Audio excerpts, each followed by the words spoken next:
Content creation করে আপনি আপনার এক্সপার্টিস ডিসপ্লে করতে পারবেন, তখন আপনাকে চাকরি বা ক্লায়েন্টের পিছনে দৌড়াতে হবে না, তারা খুঁজে খুঁজে আপনার কাছে আসবে। তারপর এই যে হাই স্কিল ভ্যালুগুলো আপনার ভিতর আছে বা শিখেছেন, সেখানে কিন্তু আপনার কাজ শেষ না, সেগুলোকে আরো ডেভেলপ করতে হবে, হয় সেলফ স্টাডি করে বা একটা হাই ভ্যালু কোর্সে ইনভেস্ট করে। আরো হাই স্কিল ভ্যালুস আছে, যেমন digital marketing, programming, video editing. মোট কথা, আপনার ইন্টারনেট যদি থাকে, সেটা দিয়ে শুধু এন্টারটেনমেন্ট না নিয়ে use it to learn.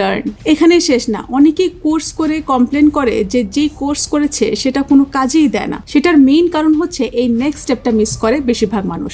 Practice with discipline. Every day dedicated practice করতে হবে।